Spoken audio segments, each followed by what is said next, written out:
ನಮಸ್ತೆ ಎಲ್ರಿಗೂ. ನಾನಿವತ್ತು ಮೀನಿದು ಗ್ರೇವಿ ಮಾಡಿದ್ದೇನೆ. ಪಾಪ್ಲೆಟ್ ಉಂಟಲ್ಲ, ಆ ಮೀನಿದು ಗ್ರೇವಿ ಇದು ಪ್ಯೂರ್ ಆಗಿ ಮ್ಯಾಂಗ್ಳೂರ್ ಸ್ಟೈಲಲ್ಲಿ ಮಾಡಿ ತೋರಿಸಿದ್ದೇನೆ. ಖಂಡಿತ ನಿಮಗೆಲ್ಲರಿಗೂ ಸಹ ಇಷ್ಟ ಆಗ್ತದೆ ಅಂದ್ಕೊಳ್ತೇನೆ. ವಿಡಿಯೋ ಫುಲ್ ನೋಡಿ, ಹಾಗೆಯೇ ಎಲ್ಲಿ ಸಹ ಸ್ಕಿಪ್ ಮಾಡಬೇಡಿ. ಇದರ ಗ್ರೇವಿ ತುಂಬ ಟೇಸ್ಟಿಯಾಗಿ ಬರ್ತದೆ. ಖಂಡಿತ ಇದೇ ಥರ ಟ್ರೈ ಮಾಡಿ, ಯಾರಾದರೂ ಇನ್ನೂ ಸಹ ಮಾಡಲಿಲ್ಲ ಹೇಳಿದರೆ. ಫಸ್ಟಿಗೆ ನೋಡಿ, ನಾನಿಲ್ಲಿ ಧನಿಯಾ ತೊಗೊಂಡಿದ್ದೇನೆ, ಕೊತ್ತಂಬರಿ ಕಾಳು ಇಲ್ಲಿ ಒಂದು ಚಿಕ್ಕ ಸ್ಪೂನಲ್ಲಿ ತೊಗೊಂಡಿದ್ದೇನೆ ನಾನು.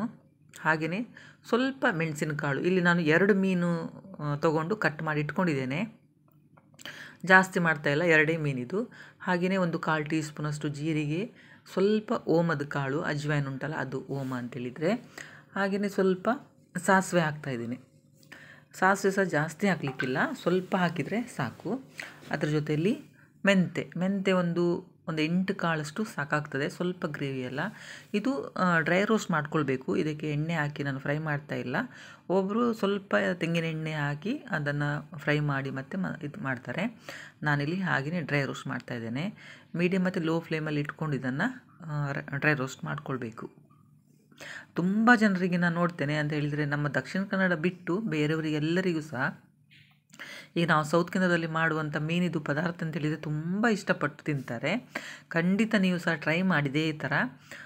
ಇದು ಅಂತೇಳಿದರೆ ಪಾಪ್ಲೇಟ್, ಆಮೇಲೆ ಕೊಡ್ಡ ಅಂತ ಹೇಳ್ತಾರೆ, ಅದಕ್ಕೆ ಏನು ಹೇಳ್ತಾರೆ ಅಂತೇಳಿ ಗೊತ್ತಿಲ್ಲ ಅಲ್ಲೆಲ್ಲ. ಆ ಮೀನು ಮತ್ತು ಕಾಣೆ ಅಂಥದಕ್ಕೆಲ್ಲ ಈ ಮಸಾಲ ಪರ್ಫೆಕ್ಟಾಗಿ ಆಗ್ತದೆ. ಅಂದರೆ ಇದು ಹೊಳೆ ಮೀನೆಲ್ಲ ಹೇಳ್ತಾರೆ ನೋಡಿ, ಅಂಥದಕ್ಕೆ ಸಹ ನೀವು ಇದೇ ಥರ ಮಸಾಲೆ ತೆಗೆದು ಮಾಡ್ಕೊಳ್ಬೋದು. ತುಂಬ ಟೇಸ್ಟಾಗಿ ಬರ್ತದೆ. ಅದರಲ್ಲಿ ಬಾಯ್ಲ್ ರೈಸ್ ಇದ್ದರೆ ತುಂಬ ಒಳ್ಳೆಯದಾಗ್ತದೆ ಊಟ ಮಾಡಲಿಕ್ಕೆ. ಒಬ್ಬರಿಗೆ ಅಭ್ಯಾಸ ಇಲ್ಲದ ವೈಟ್ ರೈಸಿಗೆ ಸಹ ಹಾಕಿ ಊಟ ಮಾಡ್ಬೋದು ಗ್ರೇವಿ. ಮತ್ತು ಇದು ನೈಸಾಗಿ ಗ್ರೈಂಡ್ ಆಗಬೇಕು. ಮಸಾಲೆ ಉಂಟಲ್ಲ, ತುಂಬ ನೈಸ್ ಆದರೆ ತುಂಬ ಟೇಸ್ಟ್ ಆಗ್ತದೆ. ಈಗ ಇದು ಫ್ರೈ ಎಲ್ಲ ಆದ ನಂತರ ಒಂದು ಪ್ಲೇಟಿಗೆ ಹಾಕ್ಕೊಂಡಿದ್ದೇನೆ. ಇಲ್ಲಿಗ ನಾನು ಪುನಃ ತವಾ ಖಾಲಿ ಮಾಡಿ ತವಾಕ್ಕೆ ಸ್ವಲ್ಪ ತೆಂಗಿನೆಣ್ಣೆ ಹಾಕ್ಕೊಂಡಿದ್ದೇನೆ. ಚೂರಾಗಿದ್ದರೆ ಸಾಕಾಗ್ತದೆ. ಅದಕ್ಕೆ ಖಾರಕ್ಕೆ ತಕ್ಕಷ್ಟು ಮೆಣಸು ಹಾಕ್ಕೊಳ್ತೇನೆ, ಉದ್ದ ಮೆಣಸು ಮತ್ತು ಗಿಡ್ಡ ಮೆಣಸು. ಆ ಗಿಡ್ಡ ಮೆಣಸು ಉಂಟಲ್ಲ, ತುಂಬ ಖಾರ ಇರ್ತದೆ, ಹಾಗಾಗಿ ನೋಡಿಕೊಂಡು ಹಾಕ್ಕೊಳ್ಳಿ ನೀವು. ಅಂದರೆ ಇದು ಪಾಪ್ಲೆಟ್ ಉಂಟಲ್ಲ, ಇದು ತುಂಬ ಖಾರ ಒಳ್ಳೆಯದಾಗೋದಿಲ್ಲ. ಈಗ ಬಂಗಡೆ, ಬೂತಾಯಿ ಅಂಥದಕ್ಕೆಲ್ಲ ತುಂಬ ಖಾರ ಒಳ್ಳೆಯದಾಗ್ತದೆ. ಈ ಮೀನಿಗೆ ಅಷ್ಟು ಖಾರ ಬೇಡ, ಮೀಡಿಯಮ್ ಆಗಿದ್ದರೆ ಸಾಕಾಗ್ತದೆ.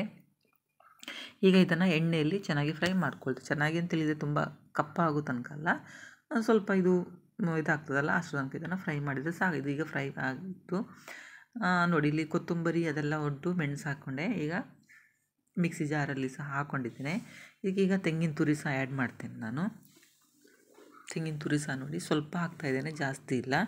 ಅಂದರೆ ಮೀನು ನಾನು ಸ್ವಲ್ಪ ತಗೊಂಡಿದ್ದೇನಲ್ಲ, 2 ಮೀನನ್ನು ಕಟ್ ಮಾಡಿ ಇಟ್ಕೊಂಡಿದ್ದೇನೆ. ಇನ್ನು ನೋಡಿ, ಇದಕ್ಕೆ ಶುಂಠಿ ಮತ್ತು ಸ್ವಲ್ಪ ಹುಳಿ ಹಾಕ್ಕೊಂಡೆ, ಹುಣಸೆ ಹಣ್ಣು, ಹಾಗೆಯೇ ಬೆಳ್ಳುಳ್ಳಿ ಹೆಸಳು ಒಂದು 4, ಆಮೇಲೆ 1/4 ಭಾಗದಷ್ಟು ನೀರುಳ್ಳಿ ಹಾಕ್ಕೊಂಡಿದ್ದೇನೆ, ಸ್ವಲ್ಪ ಅರಿಶಿಣ.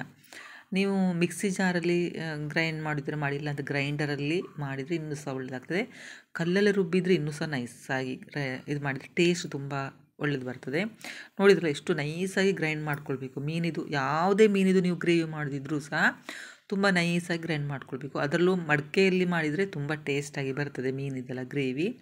ನಾನಿಲ್ಲಿ ಮಡಿಕೆಯಲ್ಲಿ ಮಸಾಲ ಹಾಕಿದ್ದೇನೆ, ಇದು ದಪ್ಪ ಉಂಟು.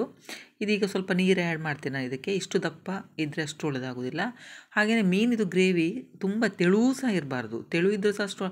ಆದರೆ ಒಂದೊಂದು ಮೀನಿದು ಈಗ ಮಿಕ್ಸ್ಡ್ ಮೀನೆಲ್ಲ ಸಿಗ್ತದೆ ಚಿಕ್ಕದು, ಅದೆಲ್ಲ ಸ್ವಲ್ಪ ತೆಳು ಮಾಡ್ತಾರೆ ಸಾರು. ಇದು ಕೆಲವೊಂದು ಮೀನಿದು ತುಂಬ ತೆಳು ಮಾಡಿದರೆ ಅಷ್ಟು ಒಳ್ಳೆಯದಾಗೋದಿಲ್ಲ. ಇದೊಂದು ನೋಡಿ ಇಷ್ಟು ಮೀಡಿಯಮ್ ಆಗಿ. ಇದಕ್ಕೆ ಸ್ವಲ್ಪ ಸಹ ಇನ್ನೊಂದು ನೀರು ಹಾಕ್ತೇನೆ ನಾನು. ರುಚಿಗೆ ತಕ್ಕಷ್ಟು ಉಪ್ಪು ಹಾಕಿ, ಇದು ಮಸಾಲೆಗೆ ಎಷ್ಟು ಬೇಕು ಅಷ್ಟು ಮಾತ್ರ.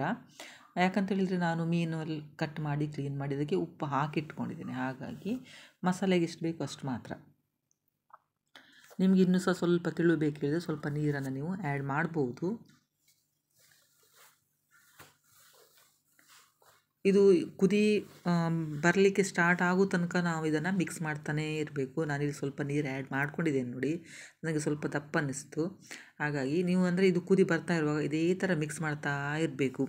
ಅಂದರೆ ಒಮ್ಮೊಮ್ಮೆ ಏನಾಗ್ತದೆ ಹೇಳಿದರೆ, ನಾವು ಮಿಕ್ಸ್ ಮಾಡಲಿಲ್ಲ ಹೇಳಿದರೆ ಕುದಿ ಬಂದ ನಂತರ ಒಂಥರ ಒಡೆದಾಗಿ ಆಗ್ತದೆ, ಸ್ವಲ್ಪ ನೀರು ಥರ ಹಾಗೆಲ್ಲ ಆಗ್ತದೆ. ಅದಕ್ಕೆ ನಾನು ಹೇಳಿದ್ದು.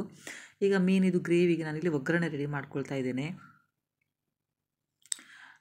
ಇಲ್ಲಿ ತೆಂಗಿನೆಣ್ಣೆಯಲ್ಲಿ ನಾನು ಒಗ್ಗರಣೆ ಹಾಕ್ಕೊಳ್ತಾ ಇದ್ದೇನೆ. ನೀವು ತೆಂಗಿನೆಣ್ಣೆ ಯೂಸ್ ಮಾಡೋದಿಲ್ಲ ಹೇಳಿದರೆ ನೀವು ಸನ್ಫ್ಲವರ್ ಆಯಿಲ್ ಸಹ ಯೂಸ್ ಮಾಡ್ಬೋದು. ಹಾಗೆ ನೀರುಳ್ಳಿ ನೋಡಿ, ಅರ್ಧ ನೀರುಳ್ಳಿ ತೊಗೊಂಡಿದ್ದೇನೆ. ಇದು ಒಗ್ಗರಣೆಗೆ ಚಿಕ್ಕದಾಗಿ ಕಟ್ ಮಾಡ್ಕೊಳ್ಬೇಕು. ಇಲ್ಲಿ ಆಗ್ತಾ ಇರುವಾಗ ಮೀನು ಅಂದರೆ ಇದು ಗ್ರೇವಿ ಒಂದು ಸಲ ಕುದಿ ಬಂತಲ್ಲ, ಒಂದು ಕುದಿ ಬಂದ ನಂತರ ಮೀನನ್ನು ಹಾಕ್ಕೊಳ್ಬೇಕು. ಮೀನು ಅಂತ ಹೇಳಿದರೆ ಬೇಗ ಬೇಯ್ತದೆ. ಹಾಗಾಗಿ ಮೀನು ಹಾಕಿದ ನಂತರ ಮೀಡಿಯಮ್ ಮತ್ತು ಲೋ ಫ್ಲೇಮಲ್ಲಿ ಇಟ್ಕೊಂಡು ಸ್ವಲ್ಪ ಕುದಿ ತರಿಸ್ಕೊಳ್ಬೇಕು.